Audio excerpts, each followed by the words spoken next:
Hello everyone, welcome to keep learning by Swapnil. आइए question देखते हैं। बड़ा ही मज़ेदार क्वेश्चन है, एचसीवी का सवाल है। The elevator shows in the figure is descending with an acceleration of 2 metre per second square. एक एलिवेटर क्या कर रहा है, नीचे की तरफ जा रहा है, उसका एक्सलेशन गिवन है 2 मीटर पर सेकंड स्क्वायर।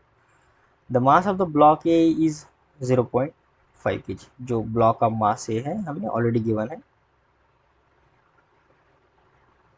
कितना है, 0.5 kg।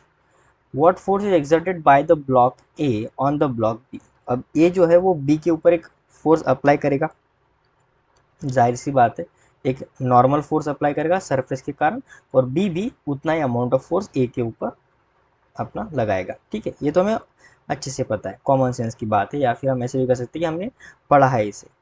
ठीक है, अब होगा क्या, अगर मैं इसको एलिवेटर को थोड़ा सा अगर बाहर से देखूँ, तो ये जो ए मास आई मीन ए ब्लॉक है, नीचे की तरफ तो इसका वजन खींच ही रहा होगा इसे, मास इनटू ग्रेविटेशन एक्सलेशन के कारण। बी ब्लॉक जो होगा उसके ऊपर एक नॉर्मल फोर्स लगेगा कुछ इस प्रकार, और ये कंटिन्यूअसली एक एक्सलेशन से जिसका वैल्यू है 2 मीटर पर सेकंड स्क्वायर से नीचे की तरफ जा रहा है। ये हो गया हमारा ग्राउंड का फ्रेम। ग्राउंड से अगर कोई इसे दिखता है तो ऐसे दिखेगा उसे। ठीक है, अब क्या होगा, इसका अगर मैं इक्वेशन बनाऊँ तो ये आ जाएगा mass of a into g minus normal is equal to net force है mass of a into acceleration, net acceleration. ठीक है, तो यहाँ से जो नॉर्मल का वैल्यू आ जाएगा वो आ जाएगा mass of a g minus mass of a into acceleration. So mass of a अगर मैं कॉमन लेता हूँ तो आ जाएगा जी माइनस ए। मास ऑफ ए मुझे ऑलरेडी पता है 0.5, जी का वैल्यू मैं 9 पॉइंट, ठीक है, 9.8 भी ले सकता हूँ, या फिर अब यहाँ पे कोई मेंशन नहीं है तो हम 10 लेंगे। सो 10 माइनस, और एक्सलेशन गिवन है ये 2, सो ये 5/10 लिखेंगे इसे, और ये आ जाएगा 8। ठीक है, 10 - 2 8, सो 2 4 एंड 2 5 और 5 कैंसल, तो जो नॉर्मल का जो वैल्यू आया है वो आया है 4 न्यूटन।